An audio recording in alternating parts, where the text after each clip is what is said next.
Bonjour à tous, c'est Sirdek. Je vous souhaite à tous la bienvenue sur ma chaîne et aujourd'hui ça va être déjà le troisième volet de ma série Sirdek commande vos matchs.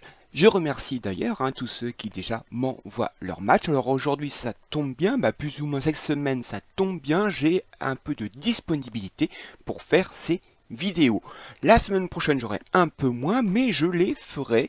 Par contre ça sortira en fin de semaine, je vais les tourner le jeudi, soit je les sors le jeudi après-midi ou le vendredi au plus tard. Donc là, cette troisième vidéo, ce troisième match que nous allons suivre avec grand intérêt, est un match de Petit Steph, ou Petit Steph. Je m'excuse déjà si je écorche son nom. Et répond à une news qu'on a eue il n'y a pas très longtemps, une news sur Tétis. Alors Tétis, pour ceux qui ne savent pas encore qui c'est, là, voilà, c'est un personnage A qui a eu un up, qui, alors, d'un point de vue de son heal, alors d'un côté ça nerve et de l'autre côté ça augmente, mais surtout ça apporte en plus des possibilités de renvoi de dégâts pour ses personnages alliés et d'affaiblissement pour les personnages adverses. Alors pour l'instant, que fait Tétis, puisque là la vidéo c'est avant le up, puisque nous n'avons pas encore le up, si je me trompe pas. Donc là à l'heure actuelle, il faut savoir que quel que soit donc le personnage, vous posez donc un récif mortel et si le personnage n'attaque pas directement, il est tout simplement pétrifié. Si au contraire il attaque, ça heal à, là vous voyez, 320% de l'attaque cosmique plus les soins, là c'est au niveau maximum, de l'attaque cosmique de Tétis. Donc voilà, donc c'est un personnage assez intéressant puisque il va bien falloir réfléchir sur qui vous posez vos récifs mortels. Parce que si vous posez un récif mortel sur un personnage qui attaque directement, vous allez le healer. Donc il va falloir donc réfléchir. Et c'est pour ça que je vais vous montrer le très beau match que m'a envoyé T-Steph donc sur cette Tétis, dont il a donné le titre Une Tétis qui peut être gênante. Allez, regardons ce match après le jingle. Bien, nous voilà devant l'affiche de Petit Steph contre Matenza. Alors, je voudrais surtout remercier Petit Steph pour tout ce match et aussi ses explications, parce que certains auront déjà vu une première version de cette vidéo et j'en ai été obligé d'en faire une nouvelle puisque j'avais pas vu tout exactement sur ce match. Merci à Petit Steph de m'avoir indiqué les 2-3 choses que j'avais pas bien perçues et qui sont importantes à reprendre. C'est pour ça que c'est une deuxième version. Alors, on va faire tout de suite un point sur les équipes. Nous avons du côté de Petit Steph, donc une équipe avec Tétis, mais aussi un Orphée RC, un Chant Surplis, une Athéna Exclamation, un Doko GC et un Shun Hades. De l'autre côté, Matenza a une équipe avec un Gemini Canon, un Yoga GC, un Hypnos, une June, un Orphée RC et un Aphrodite. Maintenant, regardons comment va se passer ce match. Il y a au final beaucoup de choses à regarder, beaucoup d'enseignements sur la mécanique de Tétis et notamment la réaction des autres personnages par rapport à sa mécanique.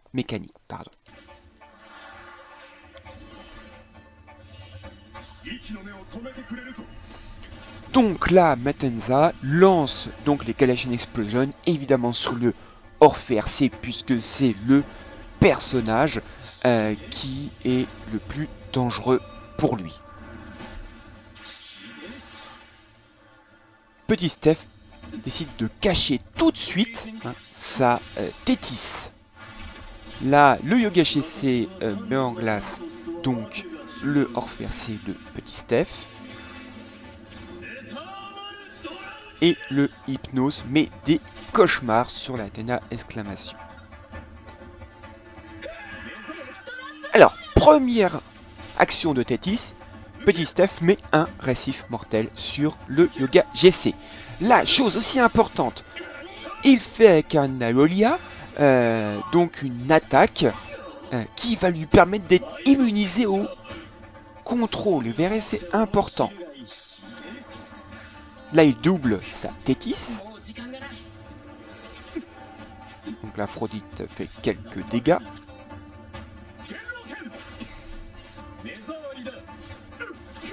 Tour 2. On vise toujours le Orphée. Il protège sa Tétis avec un mur de chion. Et là, le Yoga GC gèle le Orphée RC. C'est pas une attaque directe. Du coup, le Yoga GC est pétrifié. Le Hypnose continue à mettre des marques de cauchemar. Et là, donc, Petit Steph met un autre récif mortel sur June et un autre sur Orphée RC. Il met un bouclier de nu pour protéger notamment son Orphée. Et hop, vous voyez, June est pétrifiée. Elle a mis des lianes, c'est pas une attaque directe, elle est pétrifiée. Et hop, c'est au tour du Orphée RC de pétrifier. C'est pas une attaque directe. Tour 3.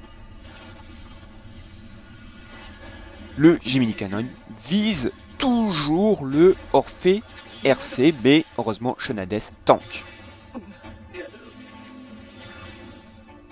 Donc, Yoga GC fait tourner son tour. Marque de cauchemar sur Tétis. Et là, nouvelle action de Tétis, il met un récif mortel sur le Hypnose. Petit Steph lance une Athéna exclamation.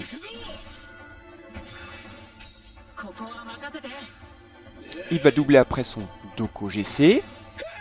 Donc voyez, les récifs mortels sur Yoga GC, Hypno, June et Orphée RC, qui du coup ont passé leur tour, après leur pétrification.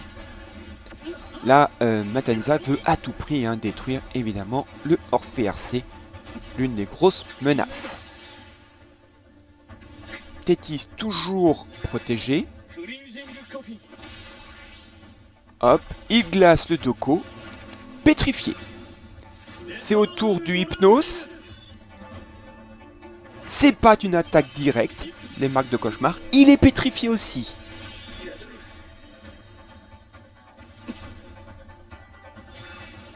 Et vous voyez, je fais un arrêt. Bien que Hypnose soit pétrifié, vous voyez qu'il continue à healer, puisque ce n'est pas Hypnose qui heal, ce sont ses capacités de cauchemar.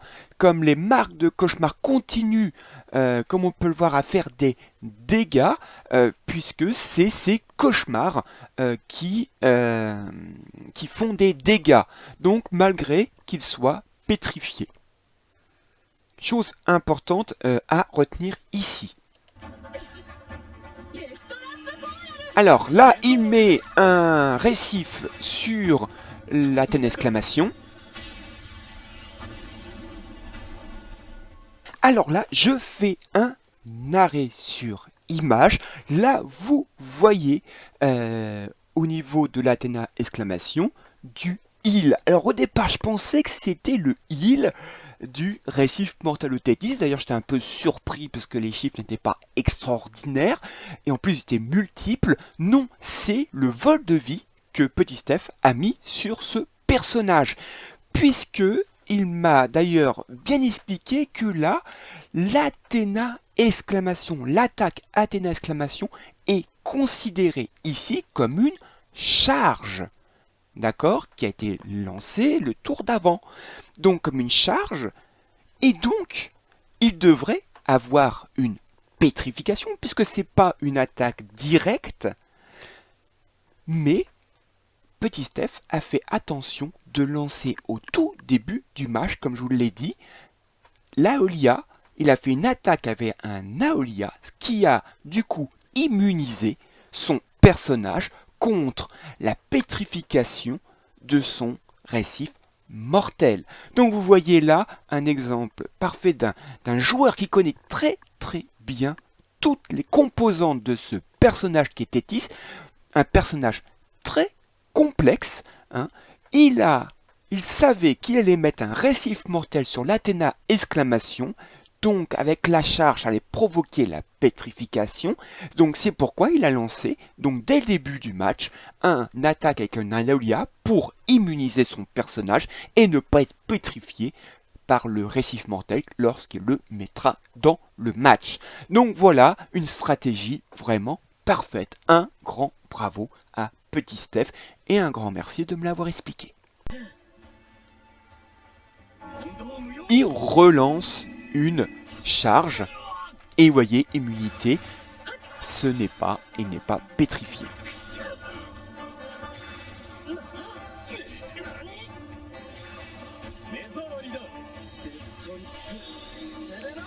Et vous voyez, le Orphée RC, la June, à chaque fois sont pétrifiés quand ils donc font leur action, qui n'est pas une attaque directe, donc ils ne joueront pas la prochaine fois. Le tour 6, ni Hypnose, ni June, ni Orphée RC ne joueront. Matensa conseille désespérément de détruire le Orphée RC de Petit Steph. Mais ça ne marche pas. En effet, le Shonades tank bien. Il lance une attaque sur le Hypnose pour essayer de le tuer, ça ne marche pas. Là, il met un récif mortel sur le Orphée dans le but de le healer. Et là, l'Athéna exclamation fait énormément de dégâts. Du coup, son adversaire surrend, tout simplement, abandonne. Donc vous voyez, donc là, un personnage de Tethys vraiment assez complexe et qui peut être un atout dans cette équipe. D'ailleurs, Petit Sam me confie qu'il joue souvent avec Tethys, même face à des personnages, des joueurs beaucoup plus forts que lui. Et comme c'est un personnage complexe, on ne le connaît pas. Et donc, quand un adversaire ne connaît pas très bien le personnage, il ne voit pas forcément le danger de ce personnage. Donc, Tethys pétrifie quand un personnage n'attaque pas directement. Il faut bien le prendre en connaissance de cause quand vous jouez un récif mortel sur un de vos personnages, comme l'a très bien fait Petit Steph, puisqu'il l'a mis le récif sur l'Athéna exclamation, mais dès le début, il a joué le Aolia qui immunise contre toute forme de contrôle, donc qui immunisera donc la pétrification par son récif mortel de Tethys. Voilà, un match que j'ai trouvé déjà à ma première lecture vraiment extrêmement intéressant, mais les 2-3 petites nuances que m'a très bien rapporté Petit Steph lors de ma première consultation, on va dire, de cette vidéo, ma première mise en ligne, voilà, je cherchais le mot exact, il m'a dit, attention, il y a 2-3 choses que tu as loupées, et il m'a expliqué, et là j'ai vu qu'en effet, la Tethys est vraiment un personnage extraordinaire. D'ailleurs, j'ai commencé à le jouer, ce personnage, et avec Athéna exclamation, c'est un très très bon plan de jouer Tethys avec Athéna exclamation. Voilà. Avant de terminer cette vidéo, je vous propose d'aller sur mon Discord. Je vous rappelle que sur mon Discord, dont vous avez le lien dans la description, vous pouvez retrouver ces vidéos sur mon Discord. Vous voyez ici à Sirdek commente vos matchs. Il y a déjà, si vous n'avez pas vu, il y a déjà les matchs de Vega, où il monte à toute puissance d'Athéna avec un final tout à fait explosif. Vous avez aussi le combat sans fin qui a été déjoué par Harcourtney. C'est pareil, un match assez incroyable sur le dénouement, notamment si vous n'aimez pas les Freeze, eh bien je vous propose d'aller voir ce match, ça fait bien plaisir et peut-être ça vous donnera des idées comment affronter les équipes Freeze. Et si vous êtes sur mon Discord, vous allez le rejoindre, n'hésitez pas bien, à voter, vous cliquez donc sur ce petit pouce pour dire en effet que ce match vous a vraiment tout particulièrement plu et un certain temps, je ne sais pas encore quand je mettrai fin un peu à ce, on va dire, ce mini concours dans ce nouveau concept, je interviewerai celui qui aura eu le plus de votes de petits pouces bleus, là qui est plutôt jaune exactement, et je les interviewerai sur ma chaîne, sur leur match, mais aussi sur, sur le jeu d'une manière générale, qu'est-ce qu'ils aiment bien, qu'est-ce qu'ils aimeraient avoir. Voilà, j'espère que cette vidéo vous a plu. N'hésitez pas à mettre un petit pouce bleu cette fois-ci, il est bien bleu, et de mettre un petit commentaire et de venir me rejoindre sur mon Discord pour qu'on discute ensemble de ces matchs. Allez, sur ce, je vous souhaite à tous un bon jeu, amusez-vous bien et à la prochaine fois. Allez, salut!